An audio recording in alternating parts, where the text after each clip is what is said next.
ስግጥ ፍምስ እያለ ሲያዝ የነበረው አዶናይ ዛሬ ለምን እጁ ተያዘ? የጆን ዳንኤል መፈታትና የአዶናይ መታሰርስ ምን ያገናኘዋል? Justice for Adonai. He is a symbol of modern Ethiopian youth. የሚታሰር ሞልቶ ሳይታጣ በሀገር አዶናይ ማሰር ለምን አስፈለገ? እሱ ምን በደለ? ሰግጥ ሰግጥ ሰግጥ ሰግጥ ሰግጥ ሰግጥ። ሰላም ጤና ይስጥልኝ ውድ የቻናላችን ቤተሰቦች፣ ዛሬ ይዤላችሁ የመጣሁት ጉዳይ ፊልም ነው ወይስ እውነት የሚያስብል በአንድ ሳምንት ውስጥ የተፈጠረ እጅግ አስገራሚ የህይወት ገጽ ነው።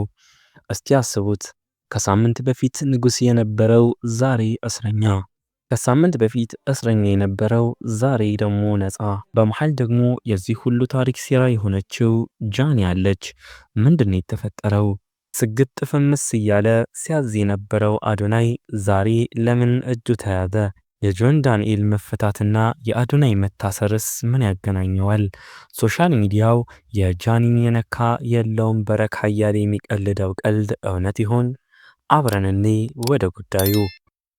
በቅድሚያ ሰሞኑን ሶሻል ሚዲያውን ያንቀጠቀጠውን የአዶናይን ጉዳይ እንመልከት። ሁላችንም እንደምናውቀው አዶናይ በቲክቶክ ላይ ስግጥ ፍምስ በሚለው መፈክሩና ለየት ባሉ ቪዲዮዎቹ አጭር ጊዜ ውስጥ ከፍተኛ ተከታይ ያፈራ ልጅ ነው። ነገር ግን ነገሮች እንዳሰበው አልሄዱም።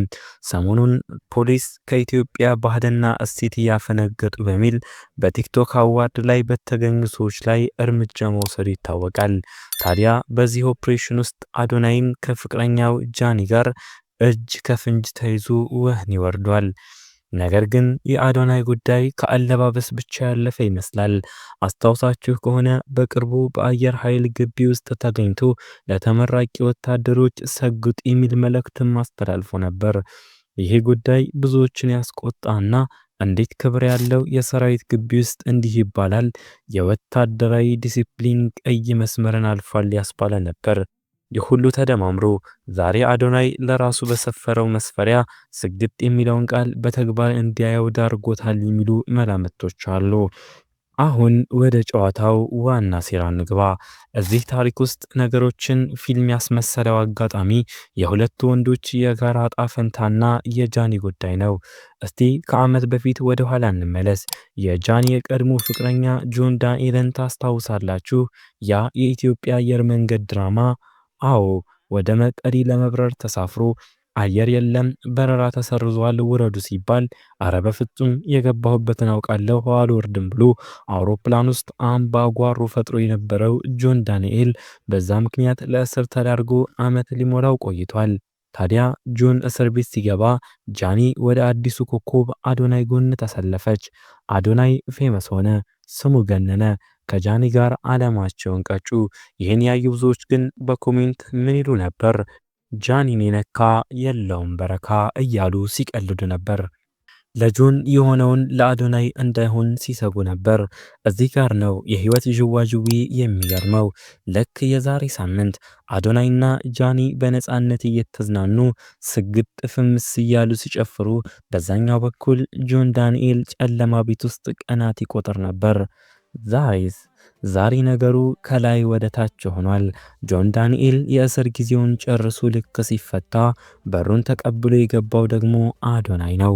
ልክ እንደ ቅብብሎሽ አንዱ ሲወጣ ሌላው ገባ። ይሄ ነገር በአጋጣሚ የተፈጠረ ነው ወይስ ሰዎች እንደሚሉት የጃኒ ነገር ነው? መልሱን ለእናንተ ትቸዋለሁ።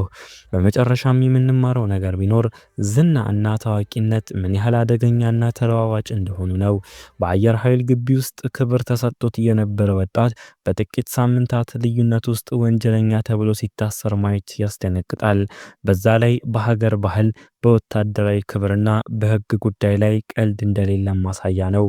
አዶናይና ጃኒ በቅርቡ ይፈቱ ይሆን ወይስ የጆን ዳንኤል እጣ ፈንታ ይገጥማቸዋል?